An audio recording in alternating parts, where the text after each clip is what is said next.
Vocabulary Lesson for a 7th Grade Classroom by Linda Alexander. Hi, my name is Linda Alexander, and today I'll be teaching you the lesson that I use with my 7th grade students at Preston Middle School. The standard that this lesson will cover comes from Standard 2, Reading for All Purposes.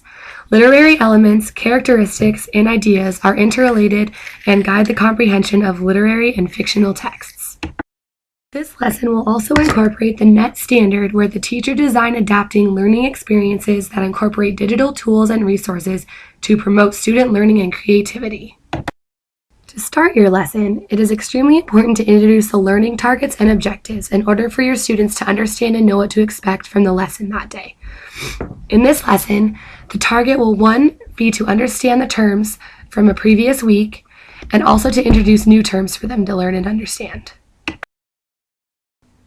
At the end of this lesson, students will be able to implement and define the 5 terms presented to them with 100% accuracy in a PowerPoint presentation.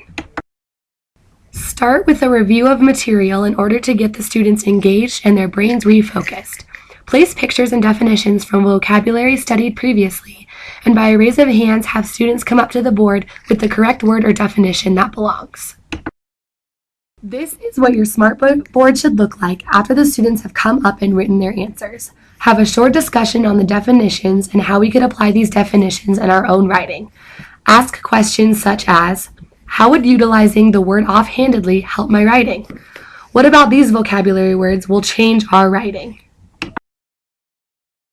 Now it is time to introduce the new words that they will need to know for the next couple of weeks. This would be a good time to mention that there will be a quiz or some sort of assessment on these words, and that they are really important to know in order to improve our writing. Read each word out loud, and to assure classroom engagement, have them thumbs up or thumbs down if they already know all of the words or at least some of the words, and then move on. Now you should place these words in sentences. You can either make these up or take them from the story that you will read in the class, or be creative with them. It's up to the teacher what you would like to do here. At this point in the lesson, we are working on context clues and inference. You want the students to try and guess what these words mean by utilizing the context around the word. It is a good strategy that they can take with them later in class or in other classes when they come across a difficult word. Read the sentence out loud for the first word, then have a raise of hands and have your students tell you what they think the word means. Take multiple opinions and write them on the space below. Here is what your smartboard will look like after you have completed those words. Ask them questions that help them understand the reading strategy that they are using. For instance, ask them things such as, what are we using in this sentence to help figure out the definition of the word? How could you take that strategy and apply it to the novel that we're going to read tomorrow? Here is another example of how to use more words. You can put the sentences on multiple smart slides and take time in class to work together on the definitions. Another option that you could do is have the students turn to their partner and try and figure out what the definition of the word is. Then bring the class back together and have some share alouds on what some of the groups thought the definitions were and why. Again, here is what your smartboard should look like. When your students share what they think the definition is, write all of their opinions on the board to compare with the real definition later. The same thing goes for the literary terms. Have them guess what a hyperbole is, and have another student try and give an example of what both a simile and a hyperbole is.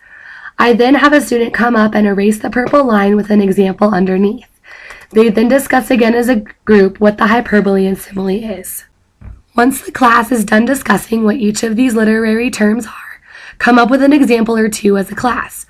For instance, a student came up with a simile, she was sweet as sugar, for her example of simile.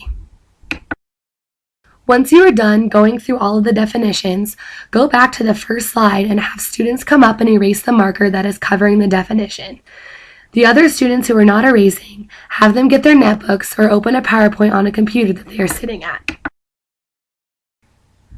It is also important to go through an example with them before they get started.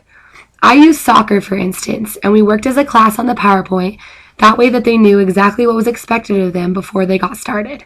Have them find an image, video, or another form of media that relates to each term, and have them include that into their PowerPoint.